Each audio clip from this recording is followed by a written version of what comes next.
Assalamualaikum warahmatullahi wabarakatuh. Kembali lagi bersama saya Farah Fauzia.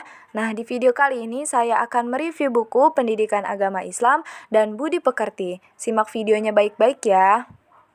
Jadi di video kali ini saya akan membahas yang pertama mengenai tentang deskripsi buku atau identitas buku. Kemudian selanjutnya yaitu ada metode pengajarannya. Yang ketiga yaitu deskripsi materi-materi, kemudian yang keempat yaitu kritik dan saran. Baik, untuk identitas bukunya, di sini saya mengambil buku Pendidikan Agama Islam dan Budi Pekerti untuk kelas 11, SMA, MA, SMK, atau MAK. Penulisnya yaitu Mustahdi dan Mustahkim, kemudian penerbitnya yaitu Pusat Kurikulum dan Perbukuan Balitbang Kemendikbud. Pada tahun 2017, tebal halamannya yaitu 220 halaman dan ukurannya yaitu 25 cm. Metode pengajarannya yaitu ada metode ceramah, kemudian metode diskusi, kemudian juga metode tanya jawab, dan pemberian tugas kepada siswa. Selanjutnya yaitu subjudul. Nah, di sini ada 11 sub pembahasan. Yang pertama yaitu bab pertama yaitu beriman kepada kitab-kitab Allah, kemudian bab kedua yaitu berani hidup jujur, bab ketiga yaitu melaksanakan pengurusan jenazah, bab keempat yaitu saling menasihati dalam Islam, bab kelima yaitu masa kejayaan Islam, bab keenam yaitu perilaku taat, kompetensi dalam kebaikan, dan etos kerja. Kemudian bab 7 yaitu Rasul-Rasul itu kekasih Allah Subhanahu wa Ta'ala. Bab ke-8 yaitu menghormati dan menyayangi orang tua dan guru. Bab ke-9 yaitu prinsip dan praktik ekonomi Islam. Bab ke-10 yaitu pembaruan Islam. Bab ke-11 yaitu toleransi sebagai alat pemersatu bangsa. Pada bab pertama, yaitu menjelaskan bagaimana seharusnya seorang mukmin mengetahui keberadaan kitab-kitab Allah dan beriman atasnya, disertai pembahasan dari tiap-tiap kitab, kemudian mengulas sejarahnya pula, serta dilengkapi dengan dalil untuk memperkuat materi. Nah, kitab-kitab yang perlu diyakini keberadaan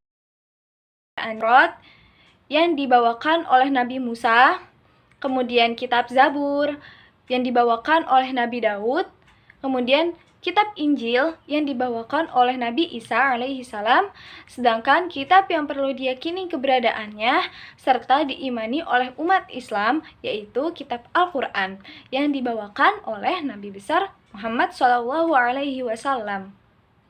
Sebagaimana firman Allah yang dijelaskan pada materi ini yaitu terdapat dalam Quran surah Al-Maidah ayat 48. A'udzu billahi minasyaitonir rajim. Bismillahirrahmanirrahim. Wa anzalna ilaikal kitaba bil haqqi musaddiqan lima baina yadayhi minal kitabi wa muhaiminan 'alaihi. Fahkum bainahum bima anzalallah wa la tattabi' ahwa'ahum amma ja'aka minal haqq. Yang artinya, dan kami telah menurunkan kitab Al-Quran kepadamu Muhammad dengan membawa kebenaran yang membenarkan kitab-kitab yang diturunkan sebelumnya dan menjaganya. Maka putuskanlah perkara mereka menurut apa yang diturunkan Allah Subhanahu wa Ta'ala, dan janganlah engkau mengikuti keinginan mereka dengan meninggalkan kebenaran yang telah datang kepadamu. Pada bab kedua yaitu menjelaskan tentang pentingnya berani hidup jujur dengan memiliki sifat syaja'ah.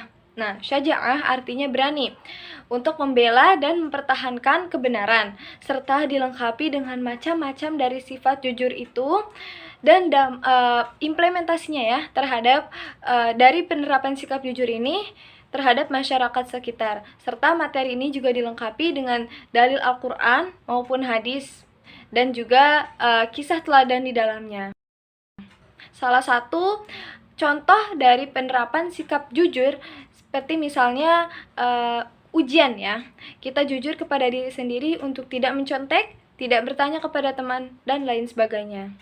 Pada bab ketiga yaitu menjelaskan tentang pelaksanaan pengurusan jenazah. Nah, dimulai dengan memandikan jenazah, kemudian mengkafani jenazah, menyolati jenazah, hingga menguburi jenazah.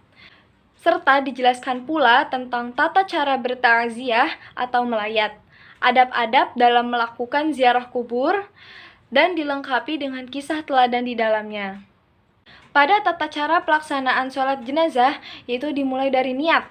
Nah, niat untuk jenazah laki-laki yaitu usolli ala hadzal mayyiti arba'a takbiratin fardhol kifayati ma'muman lillahi ta'ala. Sedangkan untuk jenazah perempuan yaitu usolli ala hadhil mayyitati arba'a takbiratin fardhol kifayati ma'muman lillahi ta'ala. Kemudian pada takbir kedua, yang sebelumnya tadi ini takbir pertama, kemudian pada takbir kedua yaitu membaca sholawat Nabi. Allahumma sholli wa sallim ala sayyidina Muhammad wa ala ali Muhammad. Atau bisa juga Allahumma sholli wa sallim ala sayyidina Muhammad wa ala ali sayyidina Muhammad. Kemudian untuk takbir ketiga yaitu membaca doa ampunan untuk si mayit. Nah, untuk mayit laki-laki itu doanya Allahumma gfir lahu warhamhu wa'afihi wa'fu anhu. Nah, pada takbir keempat yaitu membaca doa seperti ini. Allahumma la tahrimna ajrahu wa la taftinna ba'dahu waghfir lana walahu.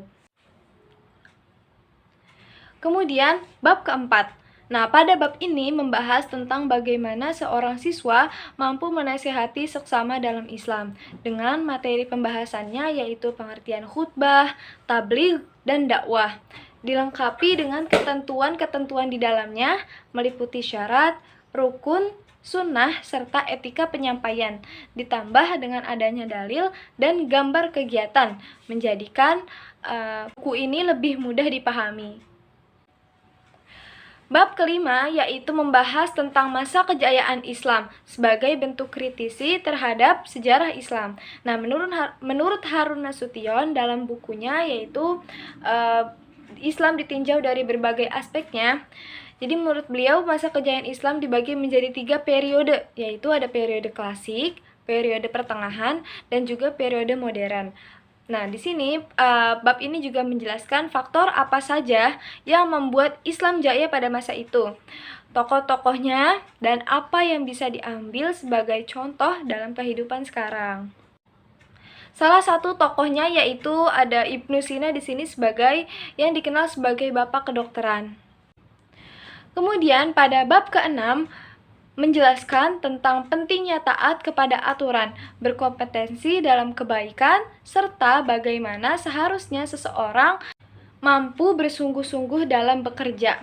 Dengan mengkaji beberapa ayat Al-Quran seperti dalam Quran Surah An-Nisa ayat 59, Quran Surah Al-Maidah ayat 48, serta hadis tentang taat pada aturan, dilengkapi dengan penjabaran ilmu tajwid dalam ayat tersebut. Sebagaimana hadis yang diriwayatkan oleh Muslim, qala Rasulullah sallallahu alaihi wasallam an Abi Abdurrahman an Aliin anna Rasulullah sallallahu alaihi wasallam la ta'ata fi ma'siyatillahi inna ta'atu fil ma'ruf. Rawahu Muslim. Artinya yaitu dari Abi Abdurrahman dari Ali, sesungguhnya Rasulullah Shallallahu Alaihi Wasallam bersabda, tidak boleh taat terhadap perintah bermaksiat kepada Allah. Sesungguhnya kebaikan itu dalam hal yang ma'ruf. Hadis riwayat Muslim. Kemudian pada bab ke-7 membahas tentang sifat-sifat Rasul Allah Subhanahu wa taala, meliputi sifat wajibnya yaitu siddiq yang artinya benar, amanah yang artinya dapat dipercaya, kemudian tabligh yang artinya menyampaikan wahyu, kemudian fatanah yang artinya cerdas, serta dijelaskan pula sifat mustahilnya yaitu al-kizib yang artinya bohong, al-khianah berkhianat, al-kitman menyembunyikan kebenaran, dan al-baladah yang artinya bodoh. Kemudian dijelaskan pula sifat jaisnya Rasul di buku ini.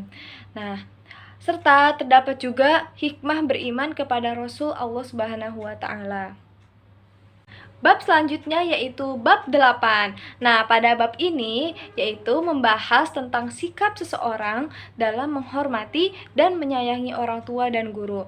Sebagaimana salah satu kisah yang tertuang pada materi ini yaitu kisahnya tentang Uwais Al-Qarni yang namanya begitu terkenal oleh penduduk langit. Sebab apa? Sebab salah satu amalan yang dilakukannya yaitu menghormati terhadap ibunya atau orang tua.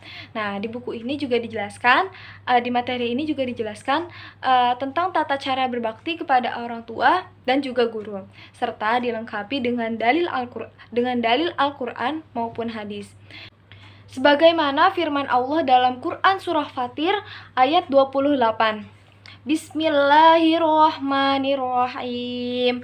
Wa minan nasi wad-dawabi wal an'ami mukhtalifun alwanuhu kadzalik.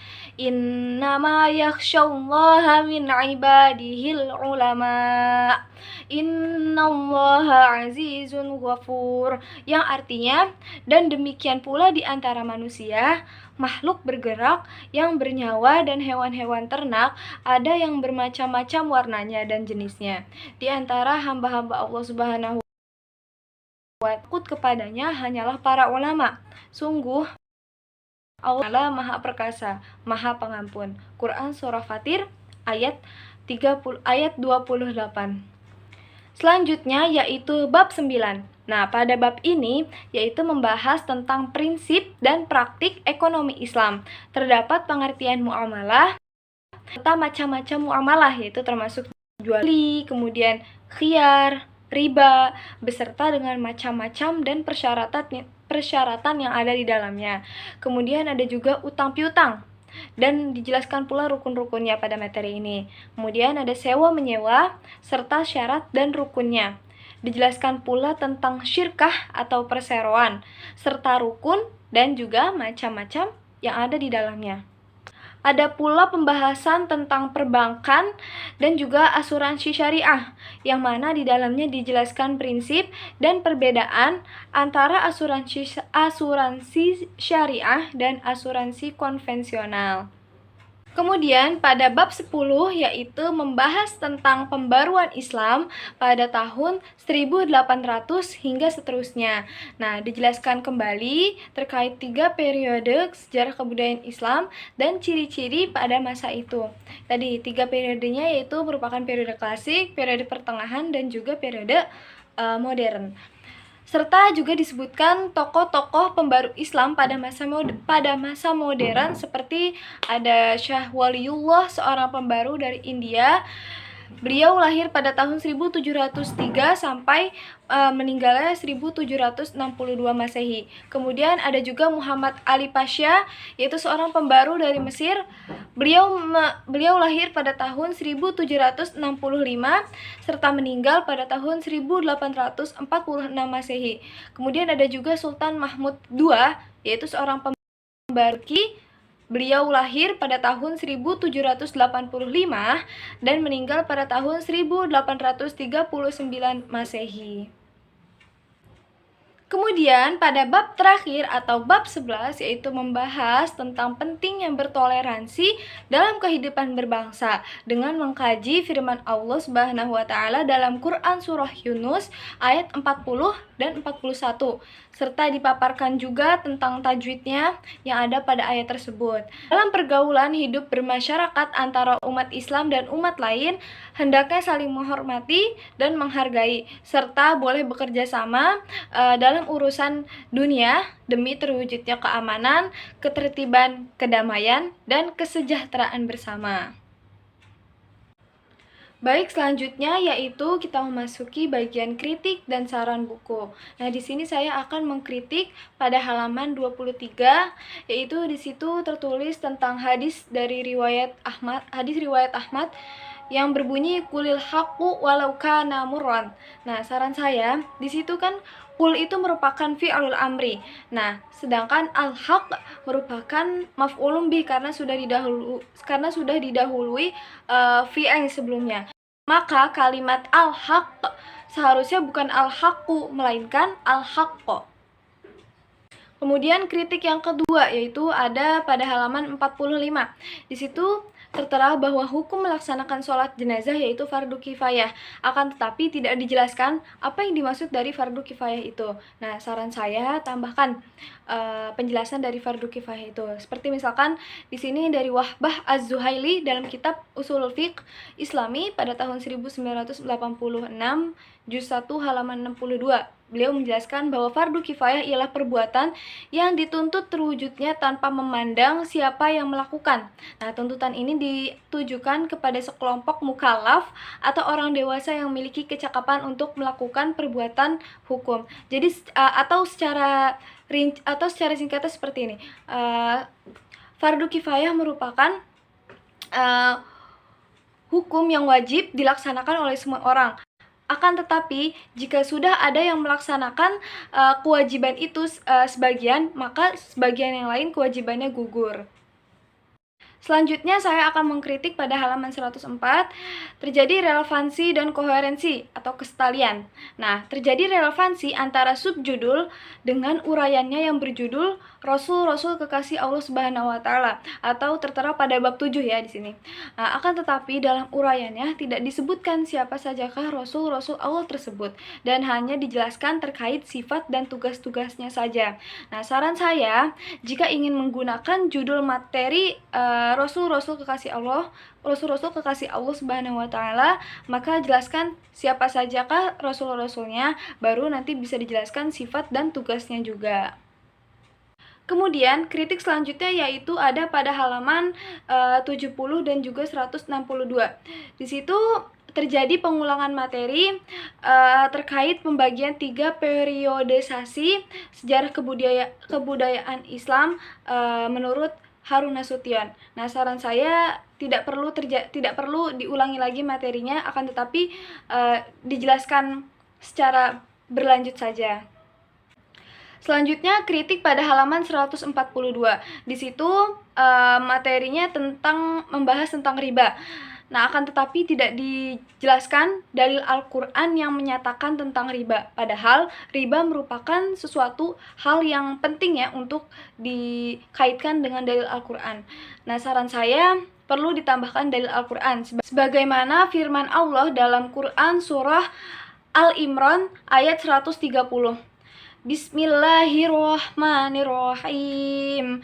Ya ayyuhalladzina amanu la ta'kulur riba ad'afan mudha'afatan wattaqullaha la'allakum tuflihun wattaqun naral lati u'iddat lil kafirin. Ya, artinya, hai orang-orang yang beriman, janganlah kamu memakan riba dengan berlipat ganda, dan bertakwalah kamu kepada Allah supaya kamu mendapat keberuntungan. Peliharalah dirimu dari api neraka yang disediakan untuk orang-orang kafir. Quran surah Al-Imran ayat 130. Baik, sampai di sini dulu pembahasan kita kali ini. Kurang lebihnya mohon maaf. Wassalamualaikum warahmatullahi wabarakatuh. Bye-bye.